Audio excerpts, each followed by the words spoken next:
Hi అండి, మీకోసం ఒక చిన్న వెరైటీ వంటకం అయితే తీసుకొచ్చాను.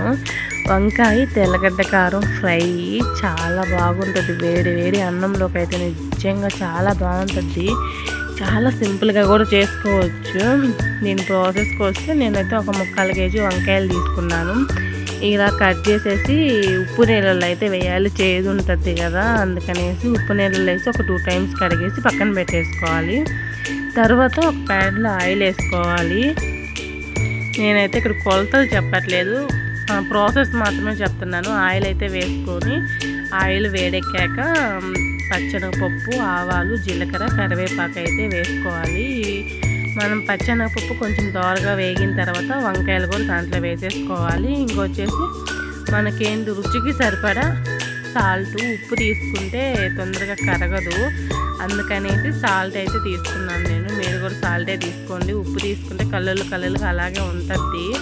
ఇంకా మనం ఆయిల్లో ఫ్రై చేస్తున్నాం కదా, అందుకనేసి ఇంకా కొంచెం పసుపు వేసి అలా ఇంకొక 5 మినిట్స్ అలా సిమ్లో పెట్టి వదిలేయాలి. ఇక్కడ ఒక తెల్లగడ్డ అయితే తీసుకొని అలా పచ్చాగా అయితే దంచి పెట్టుకున్నాను. చూడండి, చాలా బాగా అయితే ఫ్రై అయ్యింది. ఇంకా మనం దంచి పెట్టుకున్న పచ్చాగా తెల్లగడ్డని అయితే ఫ్రైలో వేసేసుకొని ఆ తర్వాత ఒక 2 స్పూన్స్ కానీ 3 స్పూన్స్ కానీ మనకి ఎంత కారం ఉండాలో అంత కారంకి సరిపడా అయితే కారం వేసేసి ఫ్రై చేసేసుకొని లాస్ట్లో వచ్చేసి కొత్తిమీర అయితే చల్లి చేసుకోవడమే, స్టవ్ ఆఫ్ చేసుకోవడమేను.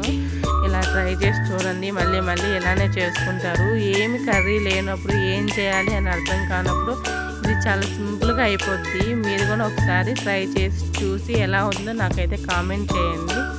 మీరు ఎప్పుడైనా చేస్తున్నారా అనేది కూడా నాకైతే కామెంట్ చేయండి. వీడియో నచ్చితే లైక్ చేసి సబ్స్క్రైబ్ చేసుకోండి. Thank you for watching.